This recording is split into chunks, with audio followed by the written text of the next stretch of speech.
യൂട്യൂബിന് വിട. സൂര്യയിലെ എല്ലാ പരമ്പരകളും സംരക്ഷണത്തിന് ശേഷം തികച്ചും സൗജന്യമായി സൺ നെക്സ്റ്റ് ആപ്പ് ഡൗൺലോഡ് ചെയ്യൂ. കണ്ടാസ്വദിക്കാം നിങ്ങളുടെ പ്രിയ പരമ്പരകൾ. അതുകൊണ്ട് അനുചേച്ചിക്ക് എന്തെങ്കിലും ഗുണം ഉണ്ടാവോ അച്ഛാ? ആ സ്ത്രീ അച്ഛനോട് എന്തോ പറഞ്ഞു? എന്തൊക്കെ പറയാമോ അതൊക്കെ പറഞ്ഞു.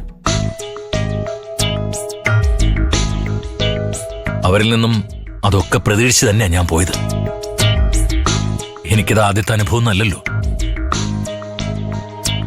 പക്ഷെ പണ്ടൊക്കെ അപമാനിക്കപ്പെട്ടാലും പോയ കാര്യത്തിന് ഒരു തീരുമാനവും പരിഹാരവും ഉണ്ടാക്കിയിട്ടാ മടങ്ങി വരാറ്. എന്നാ ഇന്നതിന് പറ്റില്ല. അതിനു മുമ്പ് ഇറങ്ങി വരേണ്ടി വന്നു. ആ സ്ത്രീ അച്ഛനെ ഇറക്കി വിട്ടോ? എന്റെ ഈശ്വര, അനുചേച്ചി അത് കണ്ട് എന്തുമാത്രം സങ്കടപ്പെട്ട് കാണും. ഇല്ല, അവരെന്നെ ഇറക്കി വിട്ടൊന്നുമില്ല. ഞാൻ ഇറങ്ങിയതാ. ഇനിയും നിന്നാൽ എന്റെ മോള് കൂടുതൽ സങ്കടപ്പെടുമെന്ന് കരുതി അച്ഛൻ തന്നെ ഇറങ്ങി പോന്നതാ. സാരമില്ല മക്കളെ, ആകെ ഒരു ജീവിതത്തിനിടയിൽ എനിക്ക് ചെയ്യാൻ പറ്റുന്നതൊക്കെ ഞാൻ ചെയ്യുന്നു. സുശീലയ്ക്ക് ചെയ്യാൻ കഴിയുന്നത് അവരും ചെയ്യുന്നു.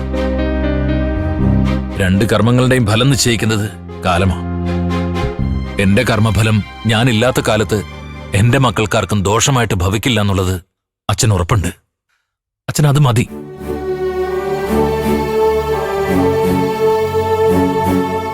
അച്ഛാ, എന്താ വിളി? അച്ഛൻ പോയപ്പോ ഇന്ദ്രൻ ഇവിടെ വന്നിരുന്നു. ഇന്ദ്രനൂടെ വന്നു? എന്തിന്? അവന്റെ വീട്ടിൽ വെച്ചുണ്ടായ സംഭവത്തില് അച്ഛനുണ്ടായ വിഷമത്തില് ക്ഷമ ചോദിക്കാനാന്നാ പറഞ്ഞത്. ഓ, ആണോ? അത്രയും ആശ്വാസം. ഒരു കൈകൊണ്ട് തല്ലുമ്പോ മറുകൈകൊണ്ട് ദൈവം തലോടുന്നുണ്ടല്ലോ. എന്നെ പോലൊരു സാധാരണ മനുഷ്യന് ജീവിച്ചു പോവാൻ അത്രയൊക്കെ മതി. അല്ലല്ലേ ചുവാവേ?